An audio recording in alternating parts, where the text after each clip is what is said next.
Everyone, welcome to Content Hub. So Operation Sindoor खत्म होते ही, actually खत्म नहीं हुआ, अभी तक चल रहा है, लेकिन इसके दौरान शुरू हुआ एक और operation in Kashmir, that is operation Keller, जो इंडियन आर्मी के द्वारा शुरू किया गया। अभी क्यों ये ऑपरेशन शुरू हुआ, इसके पीछे का क्या बैकग्राउंड है और इसका इम्प्लीकेशंस क्या हुआ मिलिटेंट्स के ऊपर, जिसके बारे में डिस्कस करेंगे इस वीडियो में। सो ये मेरे स्क्रीन पे आप देख पा रहे हैं एक आर्टिकल, ये एक्चुअली द इकोनॉमिक टाइम्स का आर्टिकल है। Operation Keller, Shahid Kuttay, TRF chief behind Pahalgam attack killed along with 2 terrorist. जी आप यहाँ पे जो देख पा रहे हो सही है। एक्चुअली क्या हुआ, 13 मई को एक स्पेसिफिक इंटेलिजेंस एजेंसी, मतलब राष्ट्रीय राइफल्स, अभी राष्ट्रीय राइफल्स है क्या, ये एक्चुअली स्पेसिफिक ब्रांच है इंडियन आर्मी का, जो एक्चुअली स्पेसिफिकली काउंटर इंसर्जेंसी के टिप्स वगैरह देता है। तो इसी इंटेलिजेंस के थ्रू इंडियन आर्मी को खबर मिला कि एक मिलिटेंट छुपा हुआ है किसी एक जगह पे, जो जगह का नाम है किलर, जिसके नाम पे ही ऑपरेशन का नाम दिया गया है, और वो जम्मू कश्मीर के सुफियान डिस्ट्रिक्ट पे पड़ता है। अब देखिए जो सुफियान डिस्ट्रिक्ट है ना, ये हिस्टोरिकली बहुत जुड़ा हुआ है कश्मीर के साथ। देखिए हिस्टोरिकली कुछ, मैं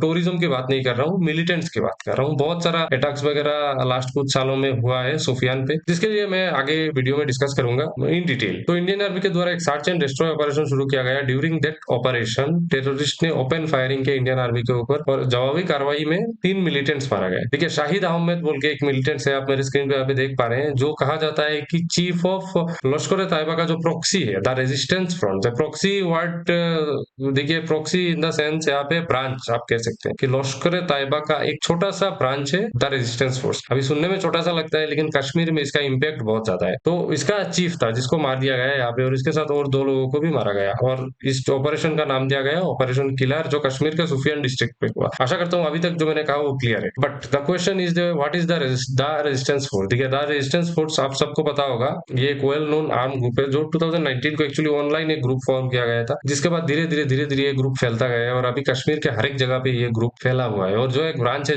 जैसे मैंने बताया, एलईटी है, जो लश्कर ए तैयबा का। और उनके कुछ ऐसे गवर्नमेंट रिकॉर्ड्स है जिसके मुताबिक माना जाता है कि कश्मीर में लास्ट कुछ सालों में जितने भी अटैक्स हुए हैं, मेजोरिटी अटैक्स पे लश्कर ए तैयबा का जो ब्रांच है, मींस द रेजिस्टेंस फ्रंट का ही हाथ है। और ये सही भी है एक्चुअली। देखिए मैं ये आप देख पा रहे हैं, ये कश्मीर का एक मैप है। इस मैप पे, शायद इस मैप पे आपको ज्यादा समझ में आएगा कि सुफियान डिस्ट्रिक्ट यहाँ पे। मैं क्यों मैप पे सुफियान डिस्ट्रिक्ट दिखा रहा हूँ, इसका इंपॉर्टेंस कुछ अलग ही है। ये आप देख सकते हैं एलओसी से ज्यादा दूर नहीं है। एलओसी के और इस्लामाबाद आप देख रहे हैं, ये पाकिस्तान का पार्ट है और ये हमारे भारत का पार्ट है। तो सुफियान डिस्ट्रिक्ट इस्लामाबाद के काफी करीब है, तो शायद कुछ लिंक है। ठीक है, टेररिज्म सुफियान डिस्ट्रिक्ट पे बहुत पहले से है, और ये एक आप कह सकते हैं focal point for terrorism over the years. और इस रीजन में न्यूमरस इनकाउंटर्स वगैरह हुए हैं between militants and security forces, और instability fear among the local population बहुत ज्यादा है इस जगह। मैं आपको कुछ अगर हिस्ट्री बताऊं तो अप्रैल 2022 पे 2 टेररिस्ट को मारा गया था, 2 आर्मी मैन का भी वहां पे डेथ हुआ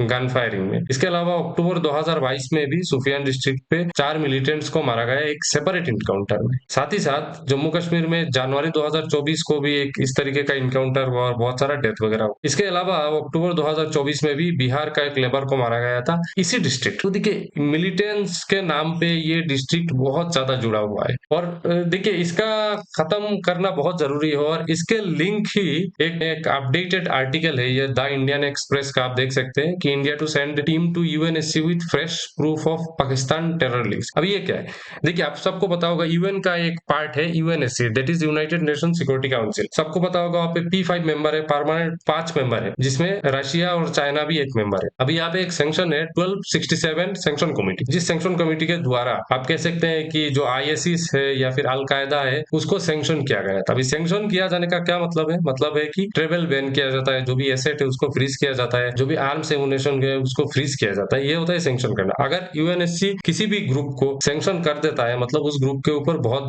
ज्यादा प्रेशर है, और कोई भी देश किसी भी तरीके का स्टेप उस ग्रुप के ऊपर ले सकता है। बट इन आर केस अभी क्या होगा, भारत सरकार के द्वारा ये जो द रेजिस्टेंस फोर्स है, जो एक ऑफशूट है, जो बैन टेरर आउटफिट लश्कर ए तैयबा का, उसको लेके कुछ प्रूफ पेश करेगा, और पाकिस्तान का टेरर लिंक है इस ग्रुप के साथ, ये भी प्रूफ करने के लिए यूएनएससी के पास जाएगा। अभी सवाल ये आता है कि ये 1267 सैंक्शन कमेटी के द्वारा क्या बैन किया जाएगा इस प्रॉक्सी ग्रुप को? वेल, हिस्ट्री तो कहता है कि चांसेस बहुत कम है। क्यों कम है? क्योंकि on earlier occasions also Bharat सरकार ने बहुत बार ट्राई किया है कि 1267 कमेटी के पास जाके बहुत सारा चीजों को हाईलाइट किया है कि पाकिस्तान बेस्ड जो टेररिस्ट ग्रुप है और एक तरीके का फॉर्मल रिकॉग्निशन के लिए रिक्वेस्ट किया गया था भारत सरकार के द्वारा, जो क्रॉस बॉर्डर टेररिज्म में जुड़ा हुआ है। लेकिन अल्टीमेटली क्या होता है कि चाइना, जैसे मैंने इनिशियली आपको बताया, परमानेंट मेंबर है, चाइना वेटो कर देता है उस चीज को और हार मिल जाता है भारत। और इसका देखिए, चाइना का ये फायदा लेके